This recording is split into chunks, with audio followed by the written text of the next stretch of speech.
sampai kepada awal abad 20 umat Islam masih aman. Dia punya faham. Setiap muncul faham baru, habis oleh ulama. Muncul paham baru, habis oleh ulama Ahlus Sunnah. Habis tuh. Ini masuk abad ke-20 awal, muncul satu faham, yakni mengusung metode dari apa yang mereka namakan trilogi tauhid. Nih kita mau bahas yang ini nih, ya, tentang kuasa dan kehendak Allah. Trilogi tauhid.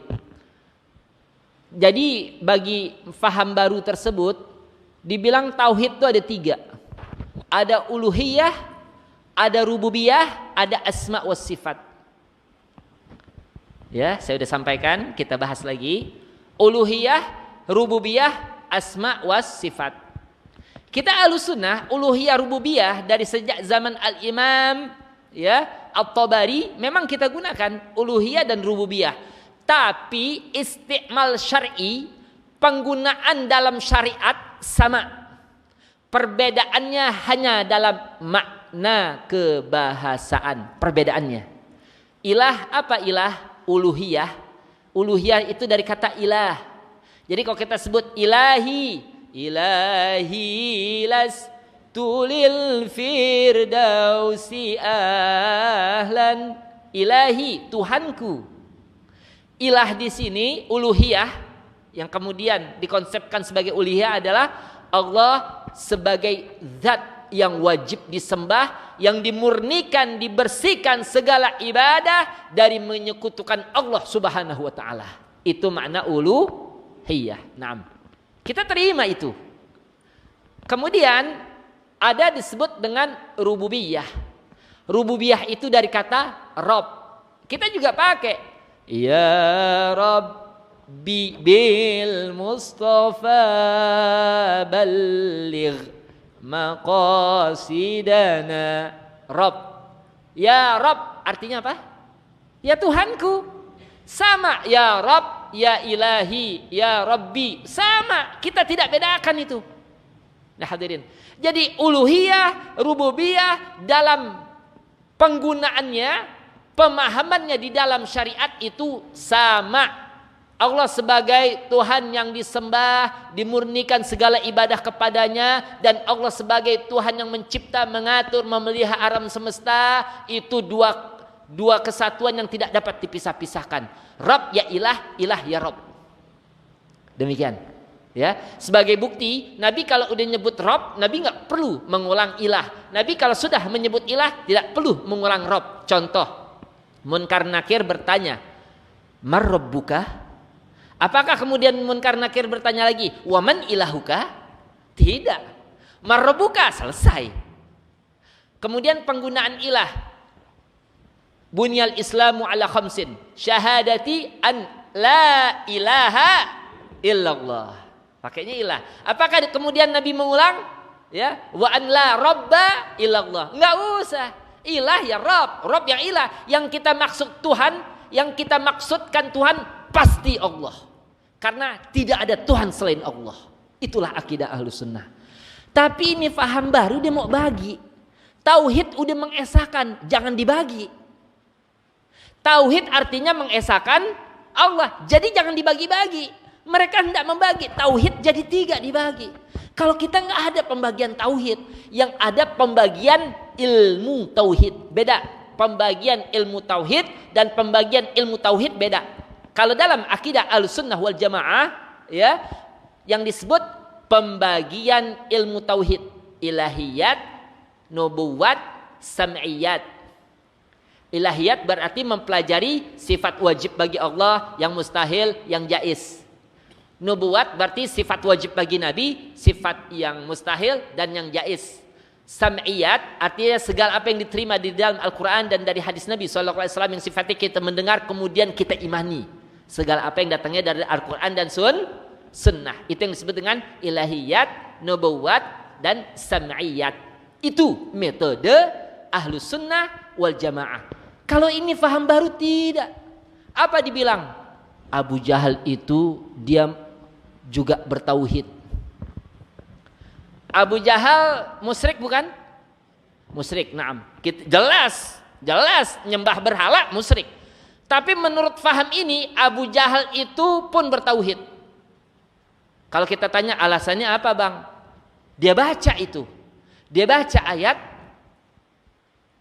ma na'buduhum illa liqarribuna ilallahi zulfa.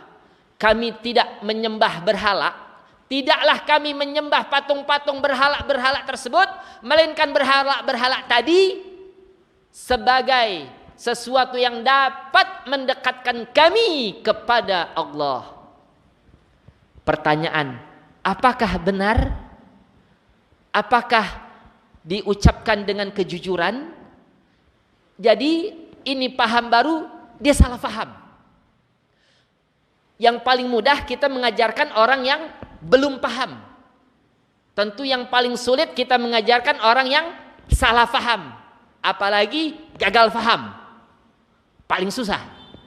Sebab udah ada satu konsep kesesatan di akalnya yang harus kita kuras dulu. Baru kita masukkan paham yang hak. Demikian hadirin. Apa dibilang? Iya. Jadi dia bertauhid. Itu buktinya dia hanya sebagai wasilah saja dalam menyembah. Tetap yang disembah adalah Allah.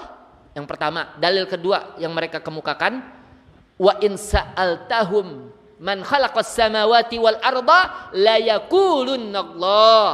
Al-Qur'an tuh. Dan jika engkau bertanya pada mereka wahai Nabi, siapa yang menciptakan langit dan bumi? Pasti mereka akan menjawab Allah. Jadi orang musyrik dahulu kalau ditanya siapa yang ciptakan langit dan bumi, mereka nyebut Allah. Tuh kan bertauhid. Jawab kita tidak sama sekali. Bagaimana memahaminya? Begini. Ayat yang pertama tadi, mana'buduhum, ya, mana'buduhum illa liqarribuna ilallahi zulfa. Tidaklah kami menyembah berhala kecuali untuk mendekatkan kami kepada Allah. Ini kebohongan yang keluar dari lisan orang-orang musyrik. Kemudian Allah ceritakan, Allah firmankan kepada kita kebohongan mereka. Jadi mereka lagi bukan ngomong benar ini. Mereka lagi ngomong bohong. Apakah benar mereka menyembah Allah? Apakah benar menyembah Allah? Kalau benar mereka menyembah Allah, dengan berdalil ayat ini bakal akan tabrakan dengan ayat yang lain. Apa tabrakan? Iya, dalam ayat lain disebut wala tasubbu, ya, wala tasubbul ladzina yad'una min dunillahi fayasubballaha adwan bighairi ilmin.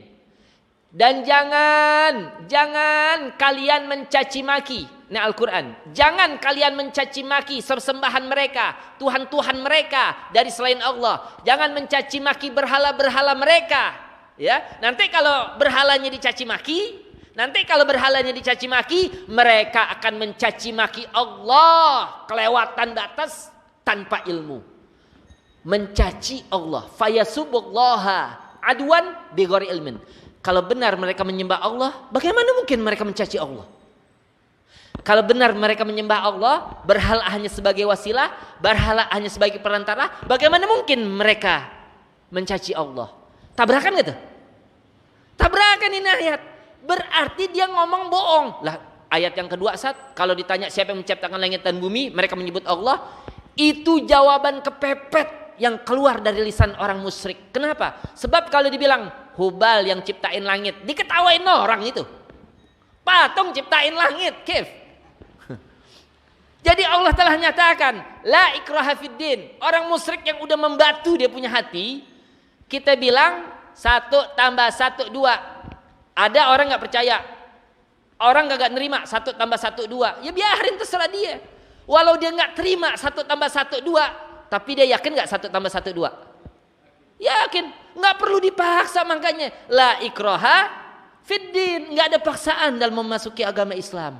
Qad tabayyana rusdu minal ghai. Sungguh telah nyata, telah jelas petunjuk dari kesesatan. Kita paksain buat masuk Islam, ya, ketika dia meyakini sesuatu kebatilan. Lah, dia yang mau sesat. Na'udzubillah. Nah hadirin sekalian, jadi sekali lagi kita pahami pelan-pelan ya. Ini ayat, yakni ketika mereka mengatakan Allah yang ciptakan langit dan bumi, Allah. Jawabannya adalah ini ungkapan atau jawaban kepepet dari lisan mereka. Karena nggak ada yang dapat mereka sebut kecuali Allah. Karena hati mereka tetap yakin sebenarnya wujud Allah, keberadaan Allah. Tapi karena keingkaran, kemaksiatan sudah mendarah daging, ini berhala udah dipuja-puja, malu, gengsi untuk mengikuti agama Nabi Muhammad SAW, hingga tersesat mereka selama-lamanya. Demikian hadirin ya.